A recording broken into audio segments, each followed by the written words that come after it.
Shalom, paz a todos, bienvenidos a la quinta clase de consideraciones básicas del judaísmo.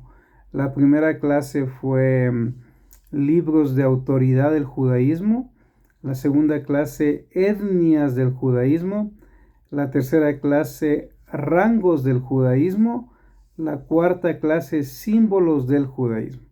Y el día de hoy en la quinta clase vamos a ver conceptos de judaísmo para poder entender qué es un judío, qué es un hebreo, qué es un israelita y qué es un israelí. Entonces, a veces se confunden estos términos, estas palabras o estos gentilicios. Entonces, comencemos. El concepto de judaísmo. Resumiendo el concepto del diccionario de la Real Academia de la Lengua, el judaísmo es una simple religión monoteísta. Aquí tenemos que analizar lo que dice este diccionario. Es que el judaísmo es una simple religión monoteísta. Monoteísta sí, en el sentido de que solo cree que hay un Dios, el famoso Shema Israel, Adonai Eloheinu, Adonai Echad. Escucha Israel, nuestro Elohim uno es.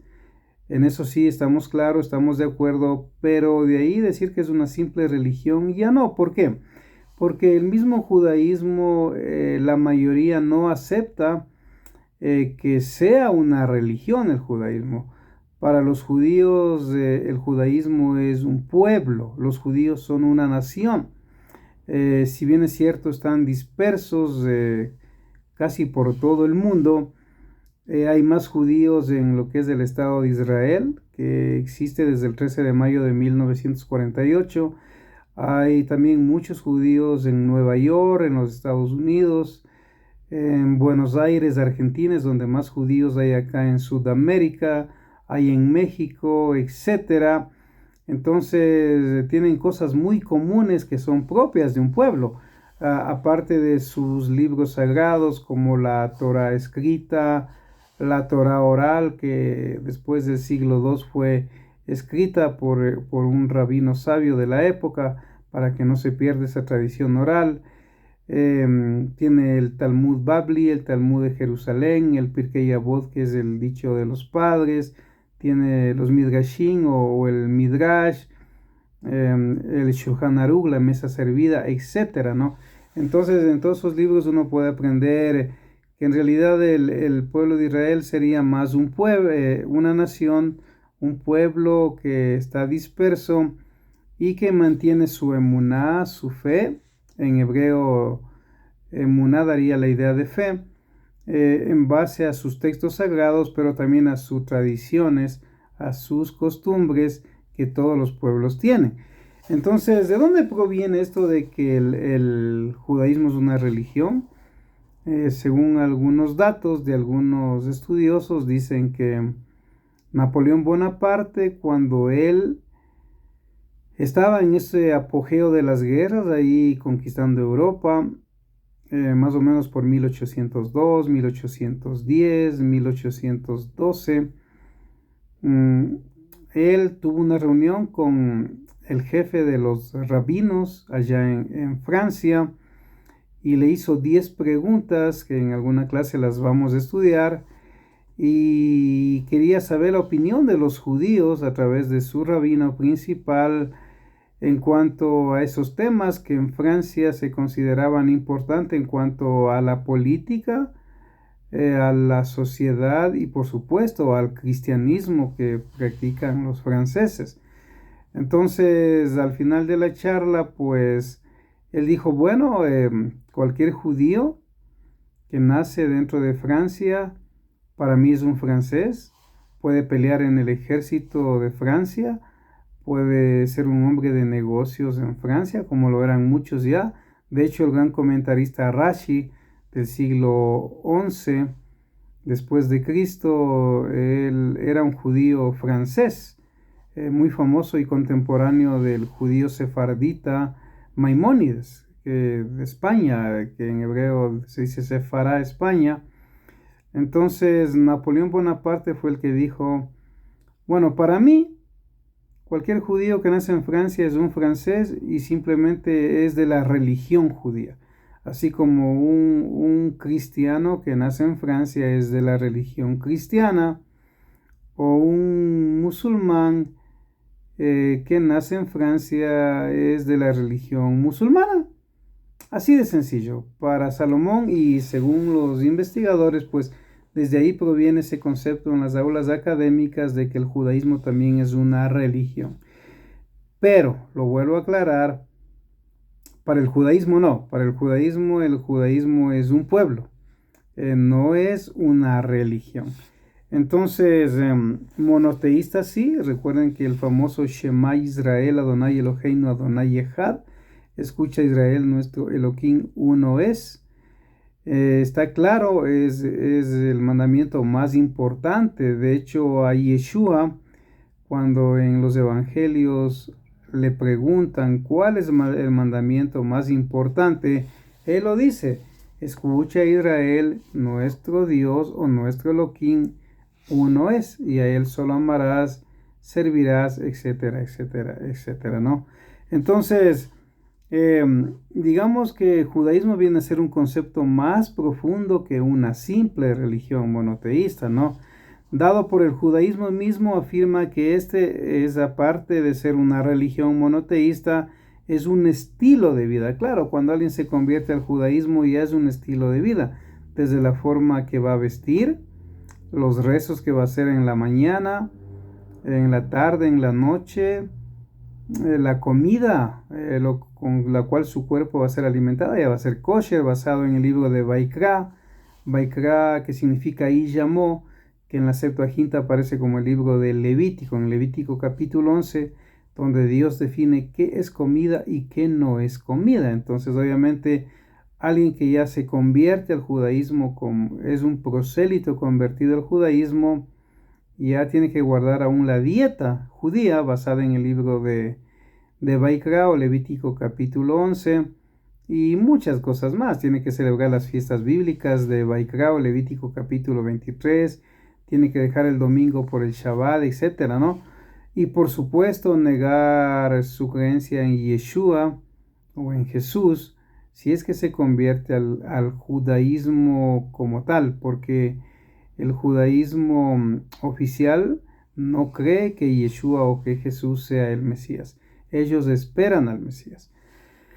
Entonces, dicho esto, pues el judaísmo está claro que es un estilo de vida. Los que practican este estilo de vida generalmente son aquellos que se encuentran en la nación de Israel, aunque su práctica, según se recopila en diferentes informaciones, no solamente está en Israel, como ya les dije antes, sino traspasa fronteras, porque en todo el mundo, sea oriental u occidental, se hallan descendientes yahudim, judíos que guardan celosamente entre sus muros las ordenanzas de sus antepasados, sus prácticas, etcétera, etcétera, etcétera, ¿no? Entonces, ya vemos pues que el judaísmo es muy amplio, hay diferentes culturas.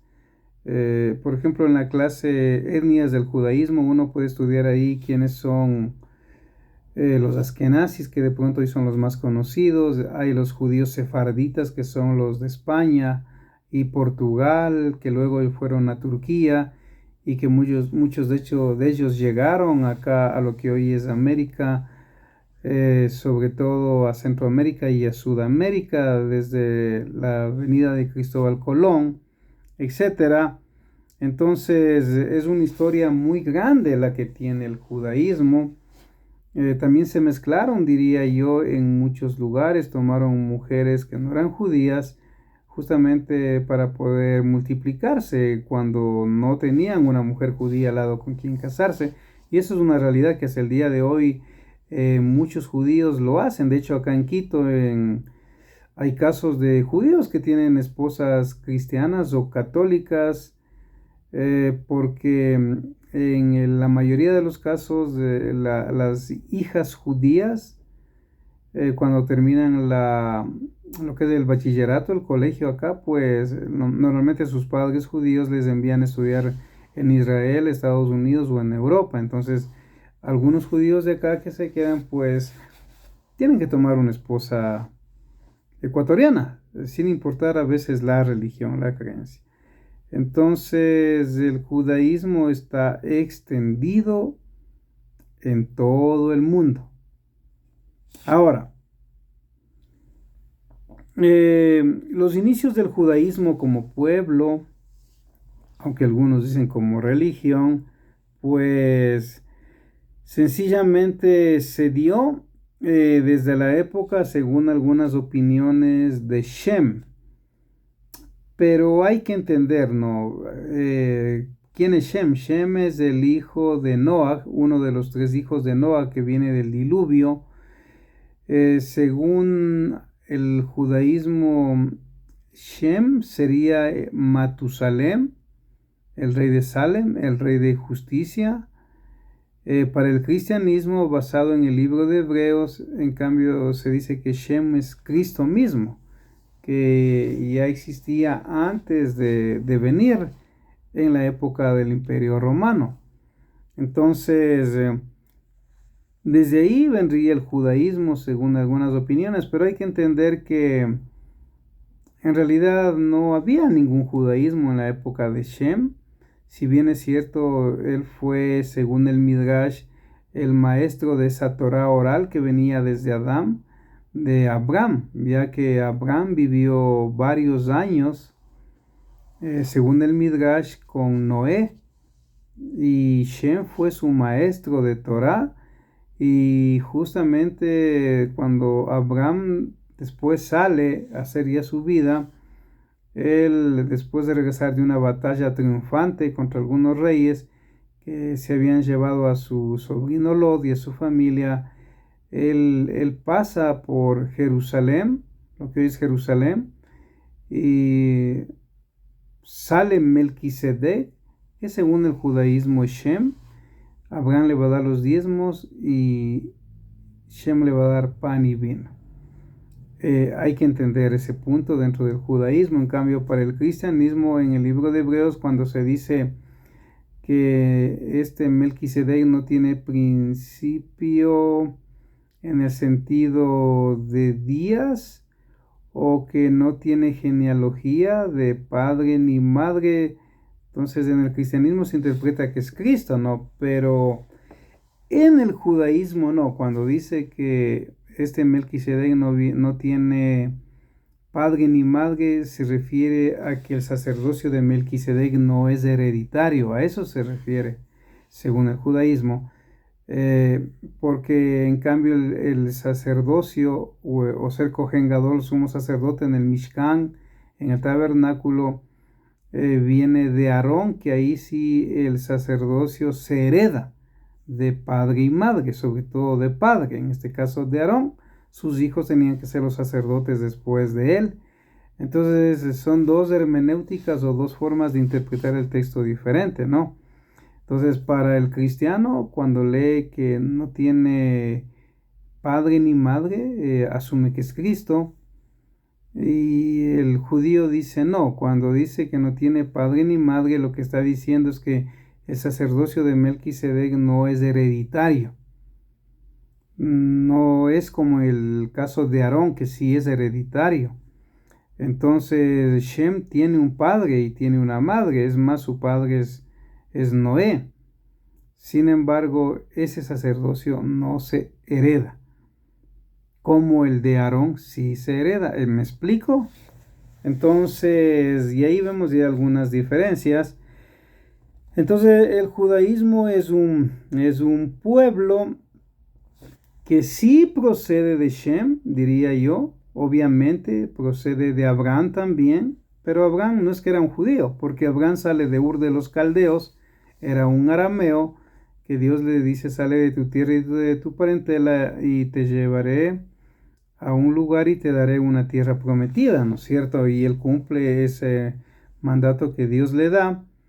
Entonces el judaísmo sí procede de Abraham, de Shem, claro que sí, pero no diríamos que Shem era un judío ni Abraham era un judío, porque eso no tendría sentido. Pero que los judíos proceden de ellos, eso sí, es muy lógico y muy afín a la razón.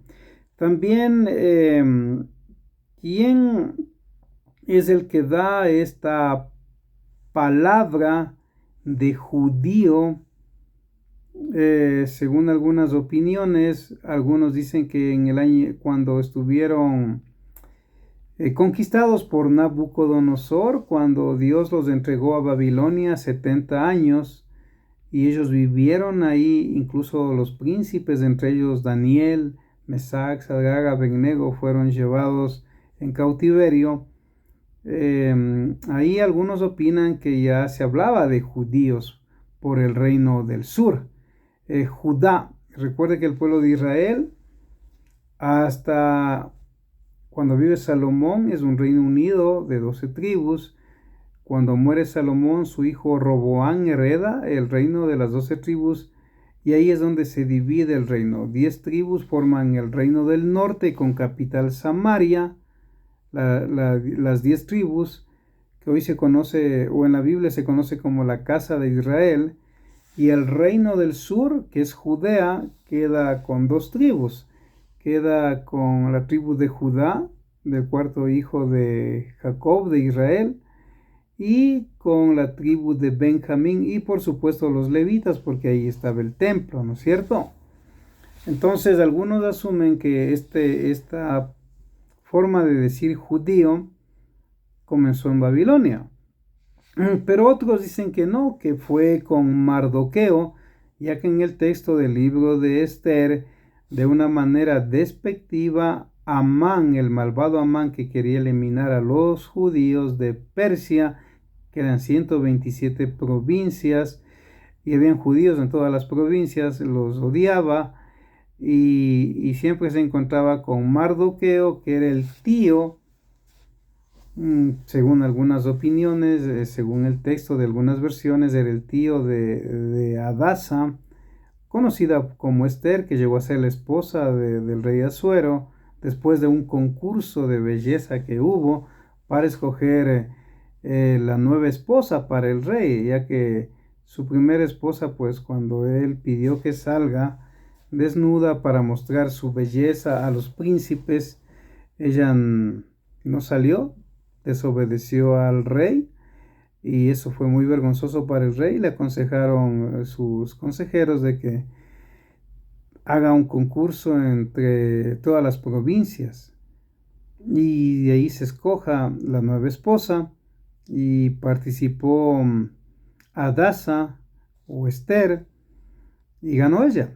Y justamente su tío tenía contacto continuo conversaba con su sobrina, si es que fuera su sobrina, y Amán, que era el primer ministro del rey Asuero, cada vez que veía a Mardoqueo, pues se ponía mal, lo odiaba, no lo quería y quería matarlo.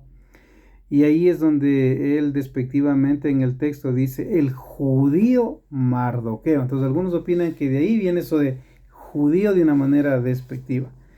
Entonces tenemos que estar claro eso. Entonces un judío sería alguien que viene de los lomos o del semen, por decirlo así, de una manera por estudio, de Judá, el cuarto hijo de Israel, también de Benjamín, porque como compartían territorio, el mismo apóstol Pablo dice que él es fariseo de fariseos, instruido a los pies de Gamaliel, y él también dice que es judío. Entonces también aplicaríamos que un judío, en ese sentido también hablaríamos de los que vienen de Benjamín, incluso de los levitas, porque están sirviendo en el reino de Judá, el reino del sur, donde está el templo, donde la presencia de Dios está en el lugar santísimo. Entonces, ¿se puede considerar judíos a esas 3 tribus? Sí. ¿Se puede considerar judíos a aquellos de las 10 tribus que uno que otro regresó cuando se dio cuenta que Dios se divorció del reino del norte y quisieron corregir ese camino? Regresaron. ¿Se puede considerar judíos a ellos también? Sí, claro que sí. ¿Se puede considerar judío a un prosélito? Pues sí, porque si cumple las reglas judías para hacer la conversión es un prosélito, es decir, de otra nación, pero es tan judío como otro judío, porque justamente la misma Torah lo permite. De hecho, cuando sale Moshe de Egipto, muchos egipcios, después de ver las 10 plagas, le dicen a Moshe: queremos irnos contigo porque ya nos dimos cuenta que tu Dios es más poderoso que Paro. Paro es Faraón. Entonces Moshe consulta con Dios y Dios le dice: bueno, mientras guarden mi Torah, mis mandamientos, pues igual pueden ser parte del pueblo de Israel. Entonces eso aplica hasta el día de hoy. De hecho, en la época de Yeshua, de Jesús, muchos rabinos, muchos maestros buscaban hombres gentiles para ser los prosélitos, familias gentiles, para convertirles al judaísmo, pero obviamente eso incluía la circuncisión. En la época de Yeshua habían los pares, una forma legal que Roma autorizaba para estudiar la fe judía o la religión judía, como algunos dirían. Entonces había la escuela de Shammai y la escuela de Hillel, fundada unos 80 años antes de Cristo, pero la escuela legal era la de Shammai, aunque la escuela de Hillel es la que después termina venciendo a la de Shammai, y el judaísmo que hoy se practica en gran parte es del judaísmo de Hillel, no el de Shammai. Entonces, según dicen, habían 18 pasos que exigía en la ley, en la halajá, la escuela de Shammai, para que un gentil o alguien de otra nación se haga un prosélito y aún pueda participar en Pesaj, en la Pascua, pero circuncidándose, porque no se puede participar en Pascua o en Pesaj si no está circuncidado, porque eso lo dice la Torá.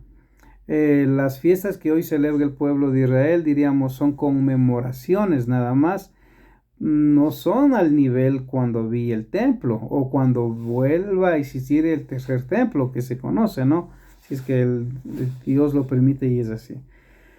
Entonces, un judío puede ser alguien de ADN, puede ser un benjamita, un levita o cualquiera de las otras tribus que ha regresado y se ha sometido a la halajá judía, o de cualquiera que se convierte. Incluso hay judíos por elección que no les interesa ser aceptados por ninguna sinagoga judía legal, sino que viven una vida independiente, porque las leyes de los países permiten la democracia y cada quien escoge su religión. Y yo conozco personas que son judíos por elección. Incluso hay un documental en YouTube que se llama Judíos por elección, y son personas que visten de negro, de blanco, usan kippah, tienen todo lo que un judío puede tener, y comen kosher y estudian la parashá cada Shabbat y celebran las fiestas bíblicas. Ya mismo viene Purim y van a celebrar Purim, etc.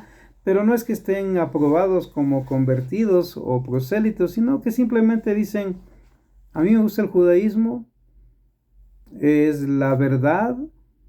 Incluso algunos dicen en la parashá Yitro o Yetro, que era el suegro de Moshe, ahí es donde se da el Matán Torah, o sea, donde se da la Torah, se recibe la Torah. ¿Y quién era Yitro? Yitro era una persona que no era del pueblo de Israel, de las 12 tribus. Bueno, tampoco había la nación de Israel en ese tiempo, pero ya habían los descendientes de Israel, de Jacob en Egipto. Entonces, este hombre llamado Yitro fue el suegro de Moshe, cuando Moshe escapó de Egipto después de matar a un egipcio que maltrataba a un judío.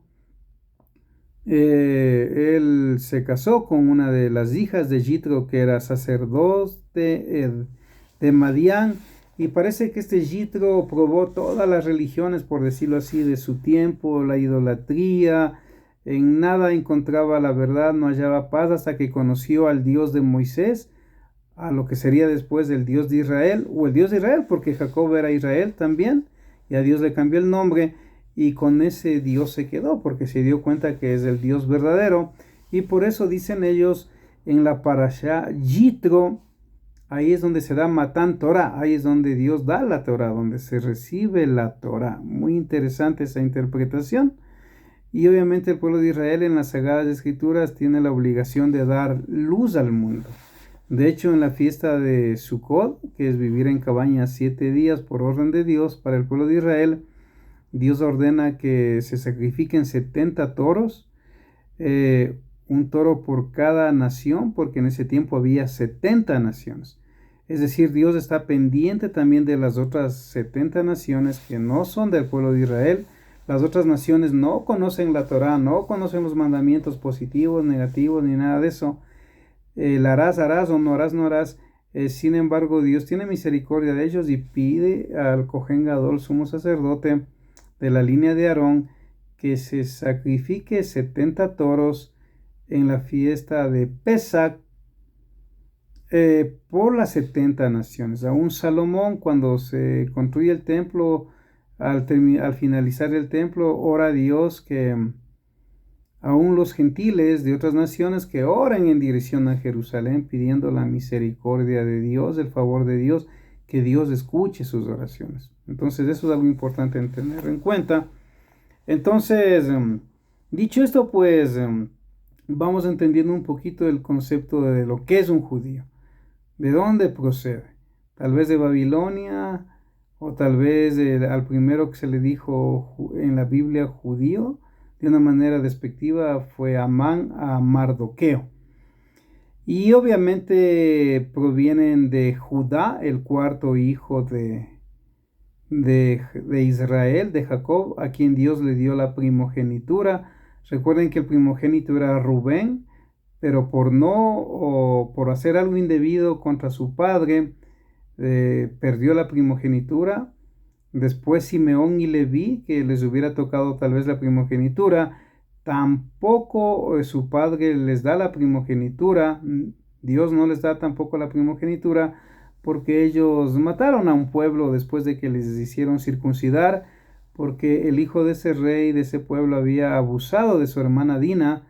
Aunque ellos tenían razón, ellos fueron de una manera muy astuta y le dijeron a este joven que estaba enamorado de Dina, le dijeron, bueno, en nuestra familia no se hace así. Si ustedes se circuncidan, tú puedes ser esposo de nuestra hermana Dina. Y este hijo del rey, el rey ordenaron que todos los varones se circunciden. Y Simeón y Leví, al tercer día, cuando la circuncisión duele más, fueron y los mataron a todos los varones. Y cuando su padre Israel, Jacob, se enteró de eso, no le gustó. Para nada no le gustó. Aunque lo que este joven hizo contra Dina fue algo muy malo y muy perverso, de abusar de ella, en vez de ir a solicitar, como es en la Biblia, la mano al padre para que de una manera correcta, si es que el padre aceptaba, sea su esposa.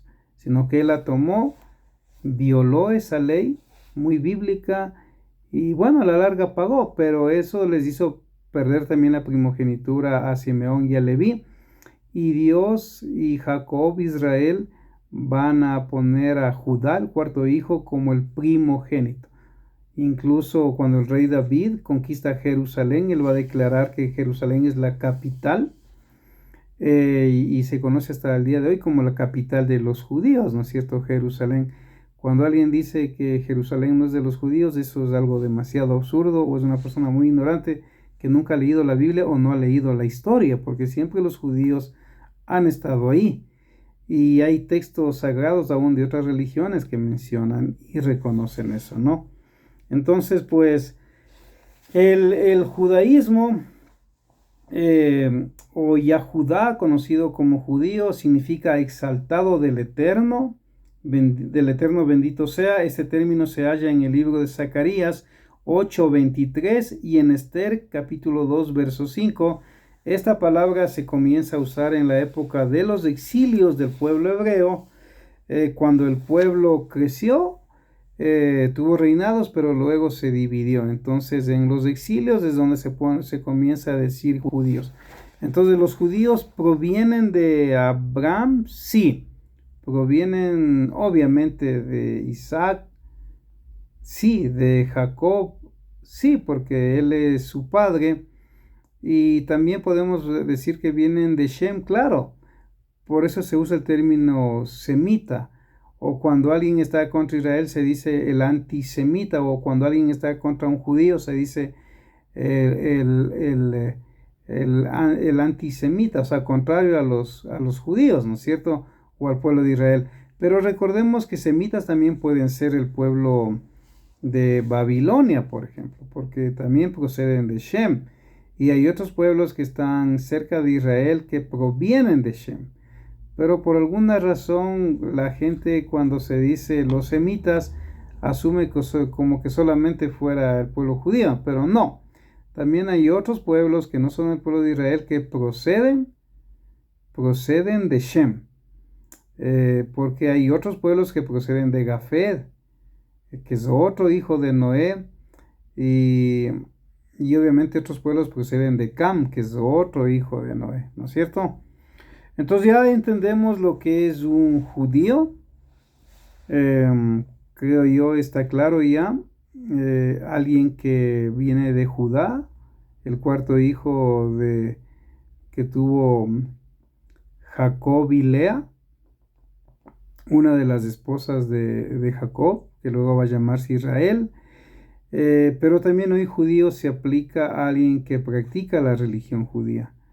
Y ahí puede ser judío de ADN biológico o judío prosélito o un judío por elección. Y no es una religión el judaísmo para el judío, sino un pueblo, una nación. Ahora, ¿qué es el término hebreo? Ya que hemos estudiado un poco lo que es la palabra judío o los judíos. ¿Qué es la palabra hebreo? Entonces, la palabra hebreo aparece en las escrituras varias veces en diferentes textos. ¿Sí? Esta palabra en la pureza de su traducción quiere decir el que cruza y cruzar, refiriéndose a aquellos que cruzan de un lugar a otro. Abraham es considerado el primer hebreo según Bereshit, capítulo 14. Bereshit es el nombre original de lo que en la Septuaginta aparece como Génesis, y así lo tenemos en nuestras Biblias. Entonces, esto no quiere decir que Abraham era llamado hebreo porque hablaba hebreo, aunque de pronto sí hablaba hebreo, obviamente, porque el hebreo y el arameo son lenguas muy parecidas. De hecho, en la época de Yeshua, como ya los griegos habían venido antes, y en la época de Yeshua estaban los romanos, pues era muy común para no hablar el griego, que era considerado un idioma impuro para los hebreos, para los israelitas, para los judíos.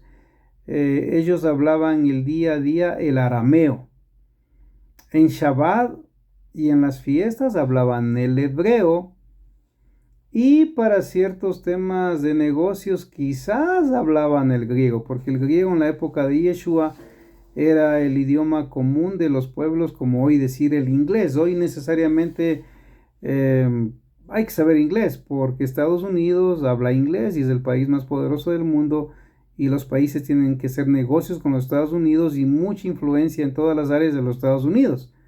Entonces, obviamente, en la época de Yeshua, el idioma que tenía esa influencia era el griego. Hasta el día de hoy en los estudios, en la academia, tanto religiosa como laica, el griego es el que manda. Por ejemplo, cuando hablamos de hermenéutica, esa es una palabra griega. Interpretar, homilética, el arte de dar sermones. Teología es una palabra griega que viene de teos, Dios, o Zeus, uno de los dioses del Olimpo, y Platón fue el primero en utilizar la palabra teología. Entonces era un griego, un filósofo clásico. Entonces no hay la palabra teología en hebreo. Cuando se descubre algo científico, normalmente se le pone un nombre hebreo, perdón, griego. Entonces, aún muchas materias en las universidades tienen nombres griegos, oftalmólogo, etcétera, etcétera, ¿no? Entonces, el hebreo, pues, Abraham, sí, yo creo que hablaba hebreo, hablaba arameo, pero más que por el idioma hebreo, se le llamaba hebreo porque él fue el que cruzó el río. Y Abraham, para muchos, es el primer hebreo porque Dios le dice que cruce el río, el Éufrates, y vaya por emuná, por fe, a una tierra prometida que le va a dar, que es Canaán, obviamente, y Dios terminó cumpliéndole, dándole a su descendencia, incluso las 12 tribus, cuando entraron con el mando de Josué, se dividieron esas tierras y ahí se cumplió la promesa de Dios dada a Abraham, a Isaac y a Jacob, los patriarcas de Israel. Entonces, la palabra hebreo significa el que cruza de su tierra al otro lado del río Éufrates, se asentó en Siquem, en Hebrón y en Berseba, ¿no? Entonces los hebreos eran considerados así porque eran nómadas que vivían en tiendas llevando como riqueza principal manadas de animales y muchos sirvientes, esclavos. Se cree que los hebreos también son directos descendientes de Eber, nombre registrado en la escritura en Bereshit o Génesis capítulo 11 versículo 14. Entonces ya está claro qué es un hebreo, qué es un judío. Ahora analicemos qué es un israelita. ¿Quién es un israelita? Entonces un israelita, como tercer punto de este estudio, se refiere a los descendientes directos de Jacob. Jacob es uno de los hijos de Isaac, a quien Dios le va a cambiar el nombre a Israel a través de un ángel, cuando él tiene una lucha con el ángel y porque no le suelta al ángel que ya quiere irse y le dice: no te soltaré mientras no me bendigas. Y bueno, el ángel le golpea el muslo para que lo suelte y te dice: tu nombre será Israel. Y ahí se va el ángel, porque según algunas opiniones ya le tocaba el turno de adorar a Dios al ángel y él tenía que irse. Y le va cambiando el nombre porque un ángel es como un embajador. Como cuando un país envía un embajador, un presidente envía un embajador a otro país, ese embajador va a decidir por el presidente porque ya tiene claro lo que el presidente le manda hacer en ese lugar. Entonces, lo que decide el embajador va a ser como que lo que decide el presidente de un país. En nuestro caso de Ecuador, imaginemos que nuestro presidente Noboa envía un embajador a otro país a tratar temas y el embajador tiene claro la idea del presidente Noboa y él tiene que decidir qué tipo de negocios o asuntos va a hacer o qué tipo no, porque tienes autoridad, ¿me explico? Igual es un malag, es un ángel, cuando Dios le delegaba algo, él tenía que decidir ciertas cosas, pero ya tenía la idea de lo que Dios quería. Entonces el ángel le pone el nombre de Israel y de ahí es donde proviene pues esto de israelita, ¿no? Pero se aplica a los descendientes directos de Israel, que son 12 hijos varones. También hubo una hija llamada Dina, una mujer, pero entendamos que en los tiempos bíblicos el que da tribu es el hombre, no la mujer. Entonces en los tiempos bíblicos no es como hoy. El día de hoy, ¿quién da la nacionalidad judía? ¿O por qué en el judaísmo ellos dicen hijo de vientre judío, hombre judío, o mujer judía si ha nacido de un vientre judío? Porque después de las guerras que habían, muchos soldados extranjeros, romanos, etcétera, violaban a las esposas de los hombres judíos y en ese tiempo no sabían si los hijos que estas mujeres tenían eran del soldado romano o del esposo. Entonces entraron en crisis y obviamente lo que en la Biblia el padre daba la tribu ahora ya no se sabía porque abusaban de las mujeres judías y nacían hijos en mujeres judías que no eran del esposo, sino fruto de la violación, del abuso de estos pueblos que conquistaban Judea. Entonces ahí se tomó la decisión que si nace de un vientre judío es judío el hijo. ¿Me explico? Entonces, en este caso, pues la palabra israelita es el que viene de cualquiera de las 12 tribus, pero en el mundo bíblico el padre da tribu, pero el día de hoy en los judíos, sobre todo religiosos dirían muchos, el que da tribu o da el judaísmo es la madre. Está claro eso, ¿no?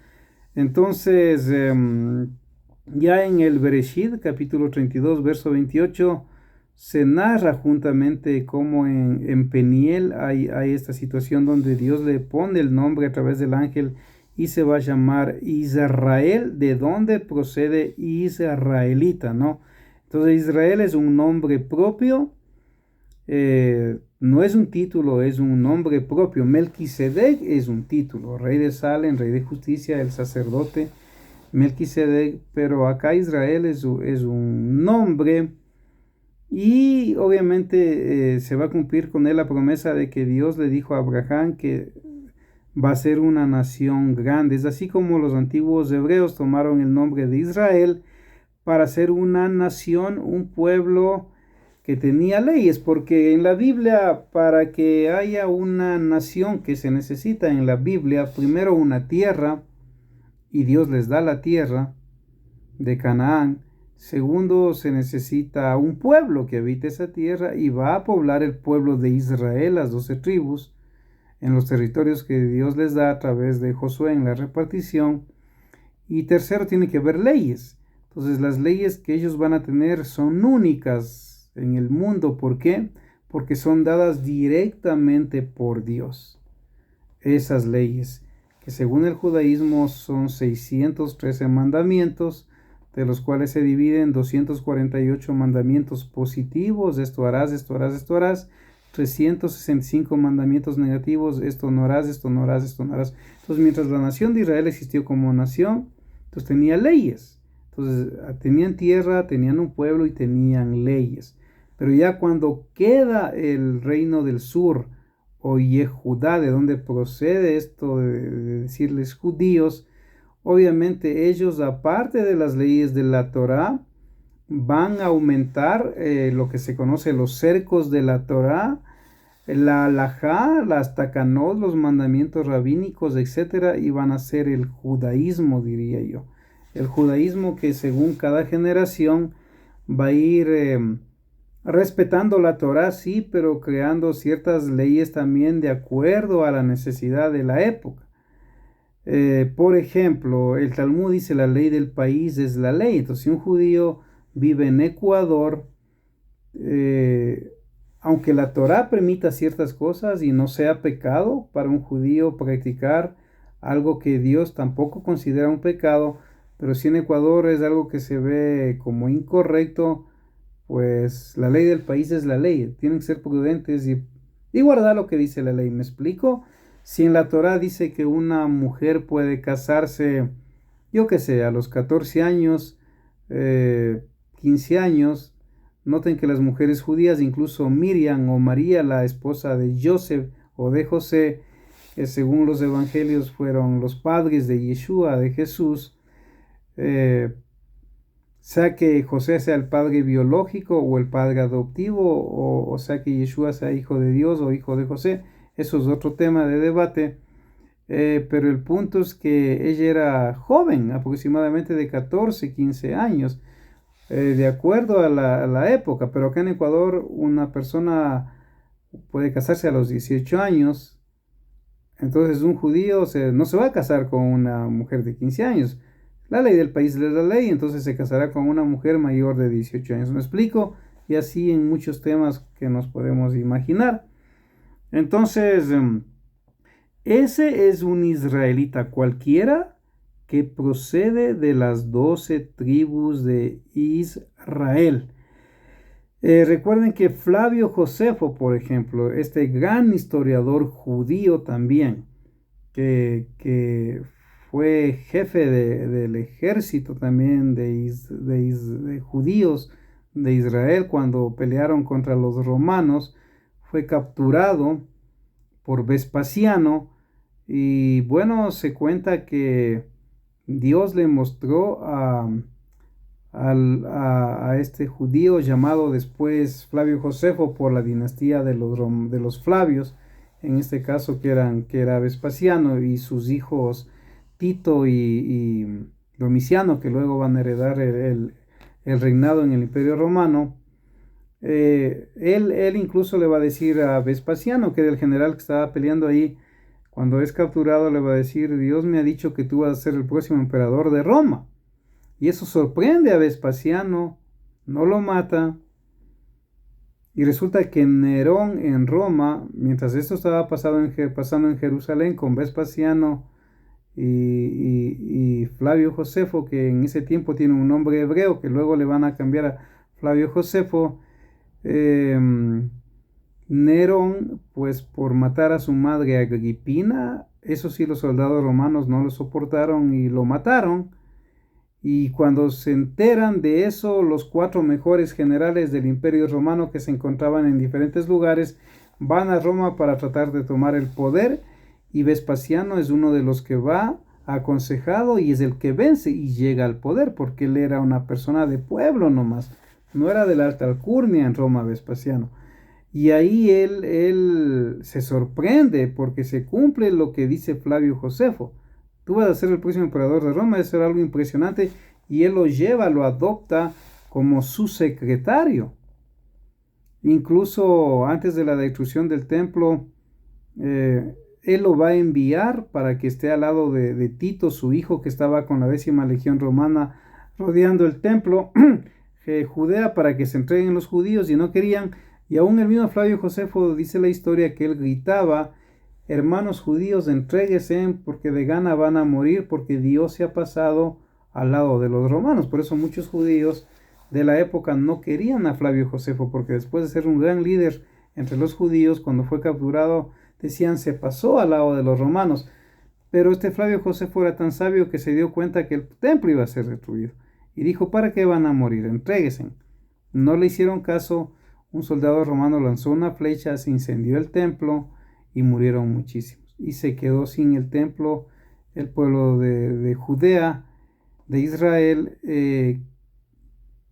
una maravilla de templo donde estaba la misma presencia de Dios, aunque algunos dicen que en ese tiempo ya no estaba la presencia de Dios ahí. Sin embargo, el punto acá es que toda la vida giraba alrededor del templo para los judíos, y se quedaron sin templo. Y en Yamnia, el año 90-92, que es un lugar que el rabino Yohanan ben Zakkai le rogó a Vespasiano, a Tito, que les deje ese lugar para los judíos. Ellos ahí tuvieron que reinventarse y sacar lo que hoy se conoce como el judaísmo. Decidieron ya no seguir el judaísmo de Shammai, sino el judaísmo de Hillel. Y ahí es donde se va a ver la necesidad ya más profunda de que haya rabinos como un título oficial en todo el Imperio Romano. Donde haya 10 judíos se pone una sinagoga, y tiene que haber un rabino profesional instruyendo a los judíos para que no desaparezcan, ¿no? Y ahí ellos donde van a decir: ya no hay templo donde sacrificar animales como manda la Torah por los pecados. Pues ahora las oraciones, los rezos, el fruto de labios van a ser los sacrificios. Ahí van a crear ellos un canon, que es el que hoy coincide con el canon de los 39 libros de las Biblias protestantes o evangélicas, no de la versión católica, porque tiene más libros en el Antiguo Testamento.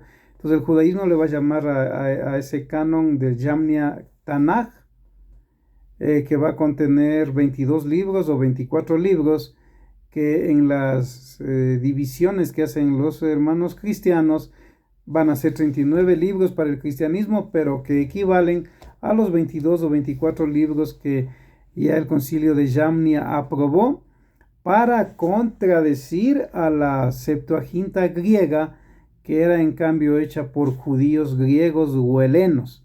Los griegos llamaban a su tierra Helade, por eso viene helenos. Entonces muchos judíos que vivían en Alejandría, una ciudad fundada en honor a Alejandro, como 500,000, dicen los historiadores, vivían de judíos ahí. Ellos sacaron con el tiempo, pues primeramente fueron forzados a a traducir la Torá al griego y luego fueron aumentando otros textos para que sus hijos, sus congregaciones que no hablaban hebreo sino el griego puedan estudiar y conocer al Dios de Israel, y a esa versión se le llama la Septuaginta. Entonces los judíos de Yamnia, después de no tener templo, pues decidieron sacar un canon oficial donde hay menos libros que la Septuaginta. Lo aclaro. Entonces, dicho esto, pues ya entendemos quién es un israelita, alguien que procede de las 12 tribus de Israel. Y mencionaba a Flavio Josefo porque él decía que él claramente sabía dónde estaban en ese tiempo las 10 tribus perdidas de la casa de Israel. Pero recordemos que Israel no solo son 10 tribus, son 12 tribus también. 12 tribus, sino que al reino del sur, donde estaba la tribu de Judá, Leví y Benjamín, se les comenzó a llamar el reino de Judea o los judíos. Bien, entonces ya hemos estudiado qué es un judío, un concepto, quién es un hebreo, quién es un israelita, y por último estudiemos quién es un israelí. La palabra israelí es otro término gentilicio que debe ser aclarado. Esta palabra demuestra que aquellos que nacen en el actual Estado de Israel, recuerden que el 13 de mayo de 1948, David Ben Gurión, este hombre muy valiente, líder de Israel, declaró que Israel era una nación. Había una mujer muy sabia también de Israel, Golda Meir, creo que se dice así el nombre de ella, que fue un gran apoyo, y otras personas que Dios permitió, y ellos se declararon como nación el 13 de mayo de 1948. Se hizo una llamada a los Estados Unidos en la madrugada. El presidente de Estados Unidos de la época, que dicen algunos estaba medio despierto, medio dormido, pues le sorprendió la noticia, pero dijo: damos la bienvenida al nuevo Estado de Israel. Otras naciones, al escuchar eso, dijeron: si Estados Unidos está aprobando, pues nosotros también aprobamos. Y pues, sin embargo, los enemigos de Israel pues no estaban de acuerdo, otros países, y lo atacaron. Sin embargo, yo creo personalmente que Dios es el Señor de la historia, el amo de la historia. Hay cosas que de pronto, por más que debatan los hombres, no lo van a entender. Y para mi modo de ver, Dios estuvo en la voluntad de Él que vuelva su pueblo a su tierra, y por eso Dios movió todos los hilos de una manera invisible, y el 13 de mayo Dios permitió, porque si no fuera por la voluntad de Dios no existiera el pueblo de Israel como nación. Sería imposible, porque en la misma guerra de los 6 días de 1967, 4 países, si no estoy mal, mucho más grandes que Israel, lo atacaron y Israel los venció.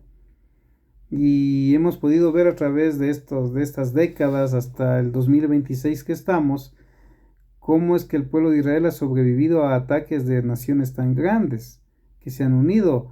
Y obviamente uno entiende porque ahí está la mano de Dios, ¿no es cierto?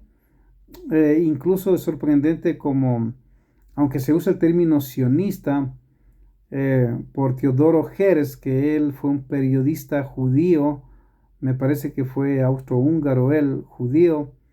Él cuando veía las injusticias contra los judíos, él dijo: necesitamos una tierra para los judíos para que no se dé estas cosas. Y él escribió un famoso libro por 1896, me parece, donde habla de un estado judío. Y es sorprendente, si usted lee ese libro, y yo lo he leído, lo tengo en mi biblioteca, cómo se cumplen muchas cosas que él dice. Israel viene a ser nación en 1948. Y obviamente yo diría que eso no se puede dar a no ser que Dios esté en el asunto.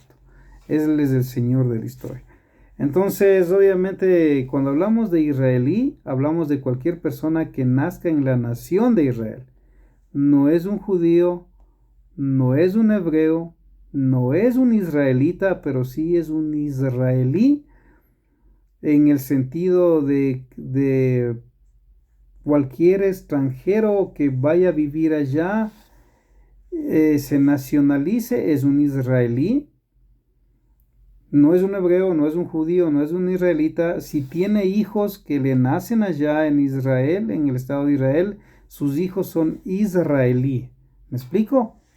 Entonces, hay ecuatorianos, por ejemplo, que han ido a vivir de jóvenes allá en Israel, se han quedado, de otras naciones igual, es un país muy próspero, muy bendecido Israel, se han quedado, han tenido hijos ahí, nietos, y ellos son israelíes, pero no son judíos, porque no vienen del cuarto hijo de Judá, de Jacob, que es Judá, no son hebreos, porque no vienen de Eber ni de Abraham, no son semitas, porque no vienen de Shem, ¿me explico? Pero sí son israelíes porque proceden de la nación de Israel. Incluso me parece que se dice Knesset en hebreo, a lo que acá en Ecuador llamaríamos el Congreso de Diputados. Es interesante notar cómo los que también deciden muchas leyes con autoridad allá, dentro de esos diputados, como diríamos acá, o Congreso, nosotros hay tanto judíos como israelíes, israelitas, aún hay cristianos, hay musulmanes, porque cuando hablamos de israelíes, estamos hablando de personas que nacen en una nación. Entonces ahí puede haber en ese congreso judíos que practican la fe judía, pero que están ahí como que fueran diputados o congresistas, van a temas de leyes nada más. Entonces, es como en otra corporación, Corporación Mesiánicos en Acción, en la ley de Ecuador es interdenominacional. Aquí pueden haber hombres o mujeres que tengan diferentes interpretaciones de la Biblia, aún judíos, aún personas que sean pentecostales, neopentecostales, personas que sean presbiterianas, personas que no tengan esas interpretaciones, etcétera, porque el fin común es hablar del Evangelio, el instruir con la Biblia y también con la moral que encontramos en los 10 mandamientos, ¿no es cierto? Para que los jóvenes, los niños, las personas del Ecuador sean buenos ciudadanos, practiquen lo que es correcto en la sociedad y obviamente donde encontramos esa excelente guía es en la palabra de Dios, sobre todo en los 10 mandamientos. Aunque muchos dicen que los 10 mandamientos no son morales, son leyes, bueno, ese es otro tema, porque en el hebreo igual los 10 mandamientos serían las 10 palabras, que según algunos judíos en realidad las 10 palabras traducidas como 10 mandamientos contienen en realidad 14 mandamientos. Según otros contienen 10 mandamientos, pero en realidad son 10 palabras que Dios desde el monte Sinaí habló con el pueblo de Israel, y el pueblo de Israel se asustó y le dijo, ¿sabes qué, Moisés? Vamos a morir porque somos pecadores, oímos la voz de Dios, anda nomás y tú y habla con Dios, y haremos lo que Él diga. Y ahí se dio en el Sinaí lo que se conoce como Matán Torah, se dio la Torah, se recibió la Torah, la instrucción de Dios, y obviamente ahí también es donde Dios habló esas 10 palabras, que algunos traducen en Éxodo o Shemot capítulo 20 como los 10 mandamientos. Entonces un israelí pues no es hebreo, no es judío, no es israelita, sino que nació en una nación llamada Israel, fundada el 13 de mayo de 1948. Eso es, soy el pastor y profesor de Biblia y teología, de religiones, etcétera, Iván López. Para mí ha sido un gusto terminar ya el día de hoy con esta quinta clase, que son conceptos de judaísmo, de hebreo, de israelita y de israelí. Nos vemos, Dios mediante, en la sexta clase. Shalom, paz a los que les gusta el hebreo y a los que les gusta decir Dios les bendiga, a nuestros hermanos cristianos también Dios les bendiga. Amén.